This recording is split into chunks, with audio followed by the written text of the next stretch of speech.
So today I am going to look at the sixth team that I think could be a dark horse heading into this MLS is back tournament. And before I actually begin with this list and also talk about the honorable mention that I think could be a dark horse heading into this MLS is back tournament, I did get feedbacks yesterday from some of you that have commented in my video of who are the 10 teams that I think could be favorites heading into this tournament. And there were a couple of you that mentioned teams that I am going to either put on the honorable mention or on the list. And I also want to kind of clarify on a bit of a mistake that I made yesterday. So one thing I forgot to mention yesterday is that the list that I had is not a ranking system. The team that I put in first place isn't really the favorite heading into this tournament, and then you got, of course, second, third, fourth, and fifth. It was just kind of a list of teams that I think could be favorites heading into this tournament. So just keep in mind that of course is the case, and that I do apologize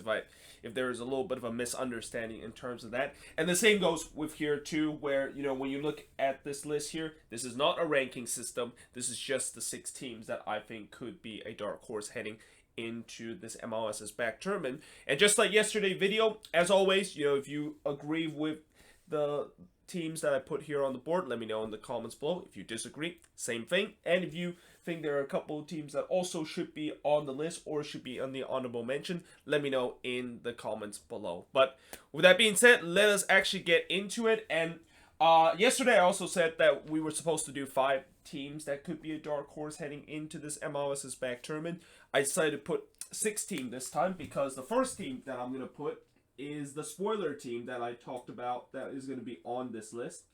And that, of course, is the Columbus Crew. So if you watched yesterday's video, I did tell you that the Columbus Crew is going to make another appearance in this dark horse episode of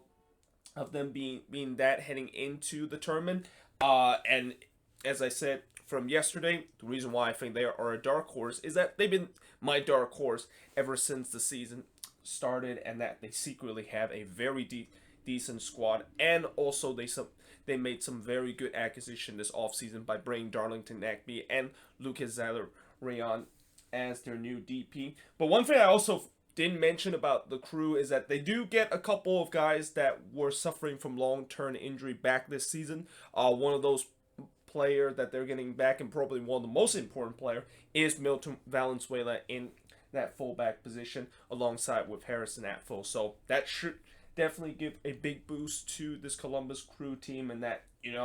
some will say they might be favorites heading into it because they definitely have a decent squad to make a deep run into the tournament. But I'm also think that they are a dark horse team because not a lot of people realize that they actually have a very decent team and decent starting 11 that can really go deep in this tournament. But moving on, in terms of the second team I think could be a dark horse heading into this MLS is back tournament is New England Revolution. It's going to take a little bit of a while to write the whole name.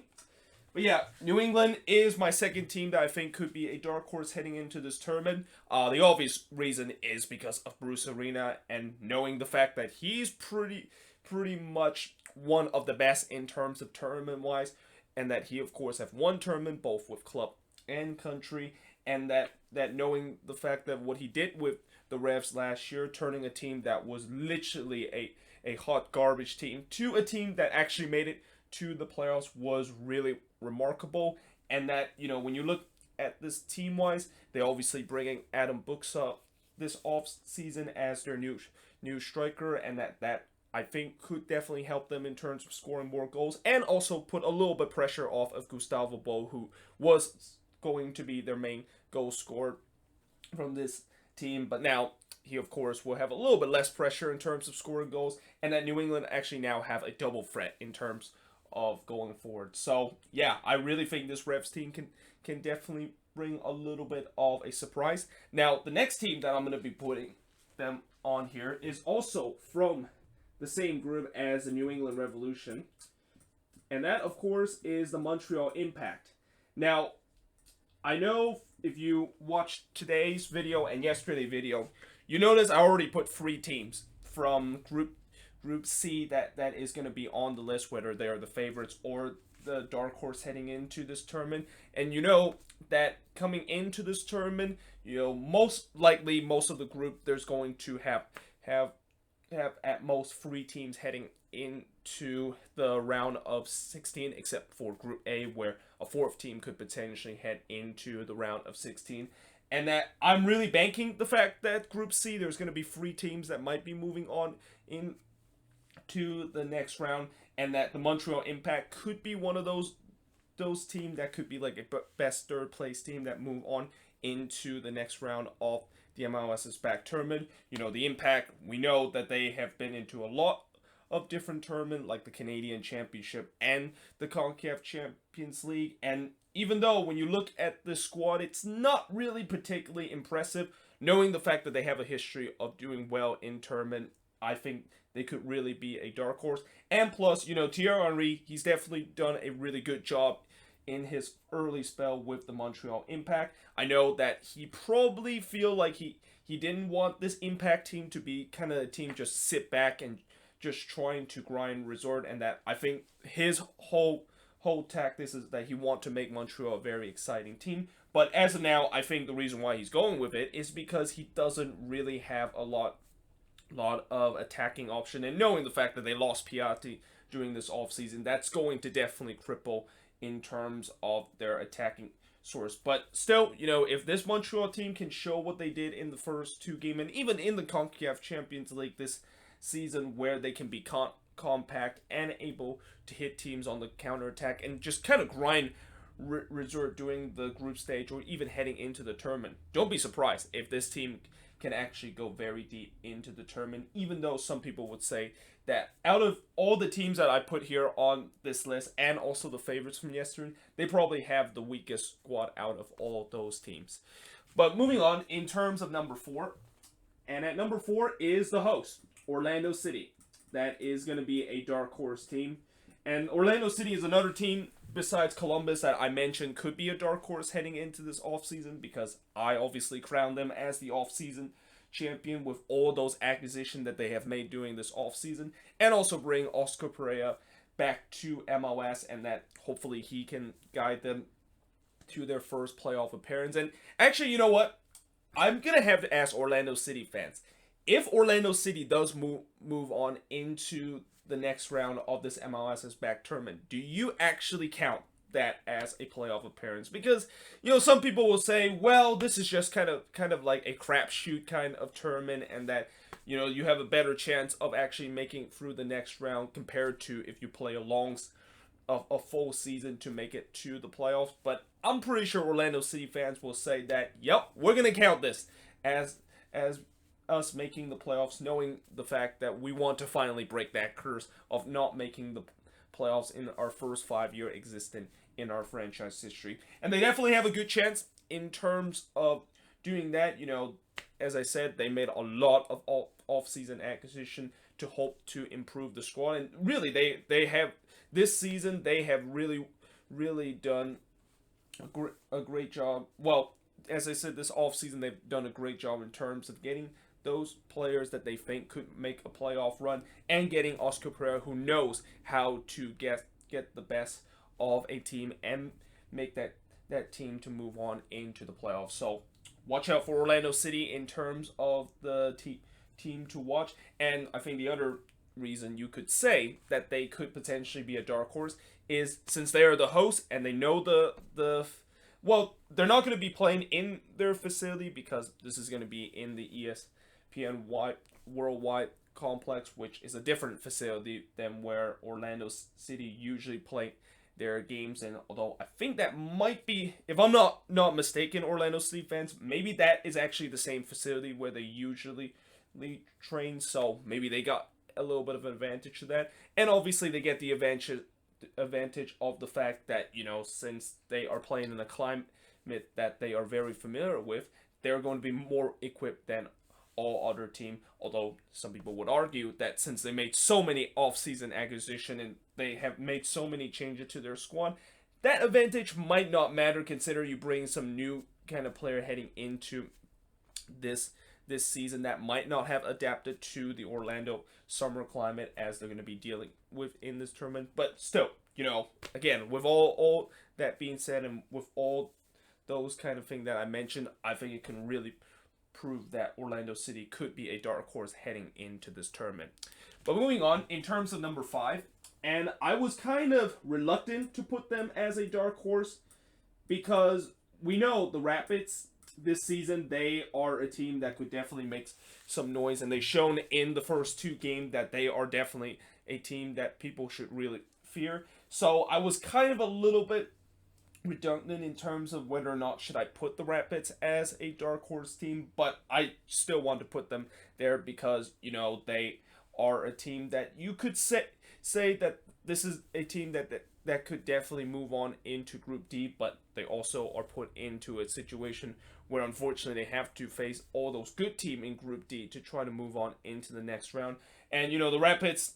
as I said, this is a team that is definitely a team that not a lot of people realize that they have a very decent squad, but they actually have. And especially one thing that the Rapids does very well is set piece. Like, they are the set piece king of MLS, and last season I think they led the league in terms of set piece goal, and this season they already score a couple of set piece goal of their own. And anytime when you have Kai Kamara on your team, you're definitely gonna do well in set piece. And the same can goes with Jack Price, who is basically the king of set piece. Like, he is probably the best set piece kind of taker in terms of the entire league, with the amount of assists that he had mounted this season came into the set piece. So yeah, I think if the Rapids can continue that, they could be a team that could be a force to be reckoned with, and a team that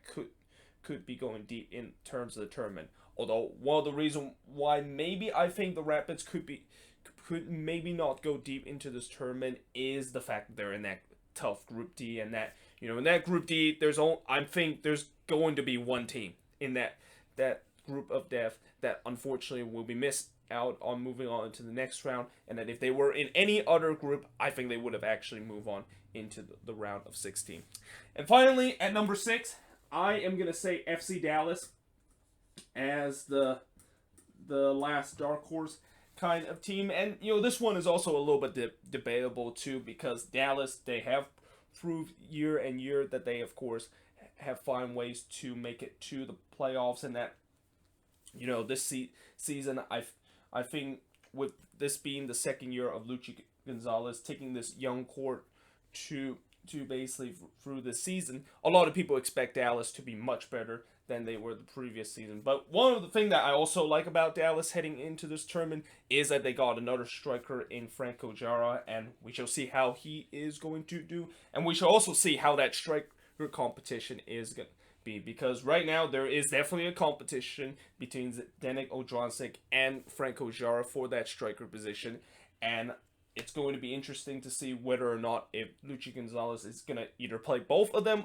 up front, or one of them unfortunately will have to be on the bench and one of them will be starting, which is not the worst idea, because that means you can bring one of the player, whether it's Franco Jara or Odronsik, off the bench, and that would definitely be a very great option coming off the bench as your striker. So yeah, I think this Dallas team with the youth definitely coming together in this second year, I think they could be a team that of course could move on. Obviously they are in that very easy Group B, although they have a lot of competition between them and the Quakes and Vancouver in terms of moving on into the second spot. And as I mentioned later on in the prediction video, I said Group B is a very easy group because I feel like it's a group that I kind of know which team is going to move on, but then I realized that besides the fact that I think I'm definitely going to put the Seattle Sounders as the team that move on into Group B, it is actually really hard to predict who exactly is going to be that second place team or could be that third place team, because there's definitely some people say that Dallas could be the one that move on into the next round, and then there's me that also kind of really want to see the Quakes move on, knowing the fact that they are in probably the best group that they can of course be in heading into this tournament. Speaking of the Quakes, now we're going to get into the honorable mention, and the first honorable mention I'm going to put is the San Jose Earthquakes. Again, knowing Almeida's track record in terms of tournament, I know for a fact that he's going to do well with this team. And I understand the Quakes got off to a bit of a slow start, and that 5-2 loss against Minnesota was definitely embarrassing, but I'm assuming Almeida has probably made some changes in terms of the man marking system. Like, now, the fact that most of the league has figured out this man marking system, I think it's very important for Almeida to find ways to kind of adjust to a way that, it's not just going to be a total man marking system, but it's going to be a system that's going to have teams scratching their head, because I'm assuming Almeida is not going to use the same man marking system that he used throughout the whole of last season and continue to use in the beginning of the season, knowing the fact that clearly you can see that heading into this season, teams have started to figure it out, and I think it's kind of time for Almeida to try to adjust it in a ways to try to keep teams guessing again of how to actually play the system. The second team that I'm going to mention in the honorable mention is Inter Miami. Again, like Orlando City, I think they are going to have the advantage of them playing in this climate before. Although I will say this, since Miami is a new team and since most of those players have never played in the summertime in Florida, maybe that might not be an advantage. But still, Inter Miami, a lot of people have been talking about how they could be a team that could maybe make some noise and could be the next Atlanta United or LAFC. We shall see whether or not if that is going to be the case. Well, actually, they could be the next LAFC and Atlanta United in the expansion year. Not exactly. They could be like them being so good in their first couple of years. And the good thing about Miami is that, when you look at the striker position, which is one of the positions that I've said is a big concern heading into this tournament, knowing the fact that they are really short in terms of that. Well, I have heard that Robbie Robertson might have actually been he might have actually finished rehabbing that injury that he suffered on opening day, and that Julian Carranza, who of course suffered that foot injury and was out for the first 10 weeks, looks like he's ready to be playing in this tournament. So I don't think that striker position is a bit of a worry, consider they're going to be a little bit short. But one thing I do still have to worry about that striker position is that whether or not if either Robbie Robinson or Julian Carranza will be the guy to deliver goals, because like their fellow compatriot Nashville SC heading into this season as expansion team, goal scoring is a huge issue heading into this season for them too. Speaking of Nashville, I might as well just put them here also. Again, Nashville, I think they definitely have a very decent midfield and defense, but again, the only issue I think with them is definitely the goal scoring department. And unless if Walker Zimmerman and maybe some of these other guys on the attack like Randall Leal, Hani Mukhtar, or even Baji can really step up in terms of the goal scoring, it could be interesting to see how they, of course, are going to do. But I'm just going to say if they can, of course, do that, they could really be a dark horse of a team heading into this tournament. Another team that I'll mention as a dark horse, and I think somebody mentioned this yesterday, commented in my video saying that why in the world does everybody always sleep on RSL? Well, I think the reason why everybody always tends to sleep on RSL is because they don't really have the most talented squad, and when everybody look at their squad, they think that it's not really a good squad whatsoever and that they won't really get very far. But they have proved numerous times that even with a squad that is not as talented as it is, the chemistry of that squad is definitely the thing that makes up for that, and is the reason why they always tends to make it to the playoffs year in and year out. Although, the one concern I do have with RSL is that they are in that tough Group D, and there is definitely a lot of competition that they have to face in order to move on into the next round. The other team that I will also mention, and probably the last team I'll mention as an honorable mention, is none other than FC Cincinnati. And there is just so much unknown with FC Cincinnati heading into this tournament. I mean, obviously they've just signed it. They have just extended that loan deal for Jurgen Locadia, and it'll be interesting to see whether or not if he's going to live up to what FC Cincinnati paid him heading, or